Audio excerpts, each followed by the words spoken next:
Hello everybody, it is Adam from SoGoSurvey, and today we are here to talk about what having empathy looks like when companies get it right.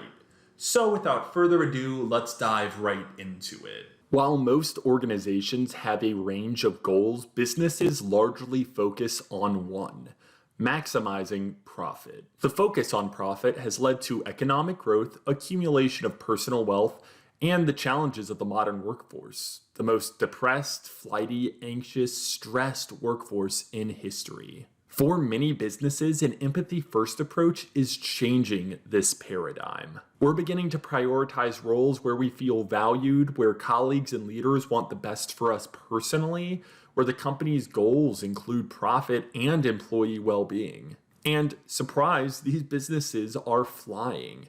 So what are they doing differently, and why isn't everyone else doing it? But let's go back to the beginning. What is empathy in the workplace? Empathy means encouraging people to acknowledge, share, and discuss their feelings. This includes the freedom to unburden themselves and feel comfortable and safe at work without fear of reprisal. Feelings might include feeling unfairly pressured to deliver, feeling lonely at work or home, feeling demotivated, or anger at how someone is being treated. Let's talk about what it means to be an empathetic company. It can be as simple as this: allow your staff to be vulnerable at work.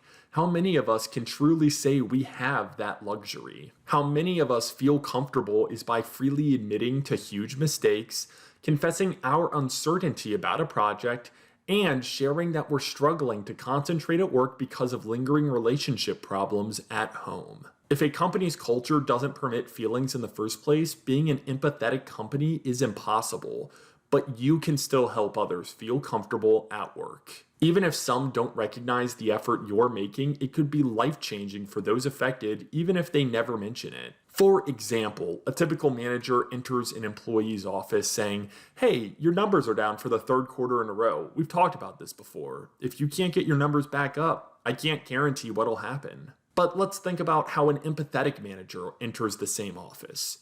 "Hey, your numbers are down for the third quarter in a row. We've talked about this before. Are you okay? I'm worried about you. What's going on?" Empathy is being concerned about the human being, not just their output. Why is empathy so important? Empathy is crucial because without it, we're building a world of employees who feel anxious, conflicted, unconfident, and alone at work. We are seeing a generation of workers demanding to be treated as more than an expendable commodity. For a business to thrive in 2021 and beyond, it must meet employees where they are, provide support, be less judgmental, and ensure two-way communication. We've talked about what empathy is, but let's talk about what empathy is not. One article called empathy, quote, "a customer service clincher, a killer sales technique, a talent magnet, and a make or break crisis management tool," unquote, missing the point entirely. Empathy helps the business, but it's not a metric or a hack. Empathy is a step in the right direction toward dealing with situations in which employees are too concerned to even share their concerns. Companies practicing empathy don't have this problem. They promote people to leadership roles and teach them how to lead.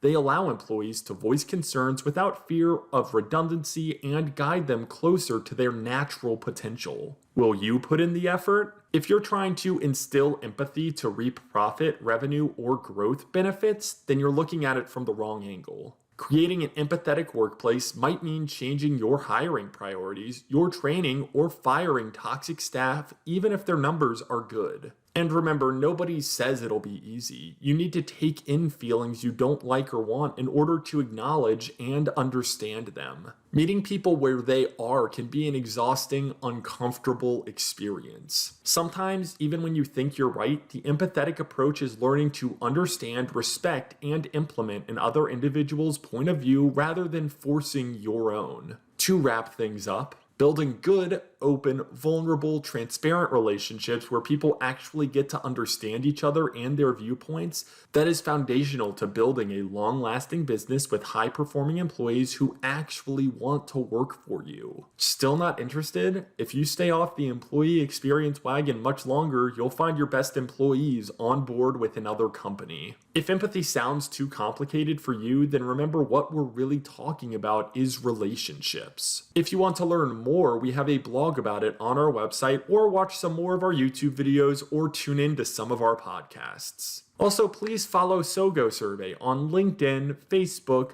Twitter, Instagram, and subscribe to us on YouTube. Thank you all so much for tuning into this episode. I greatly appreciate it, and I hope you have a wonderful day.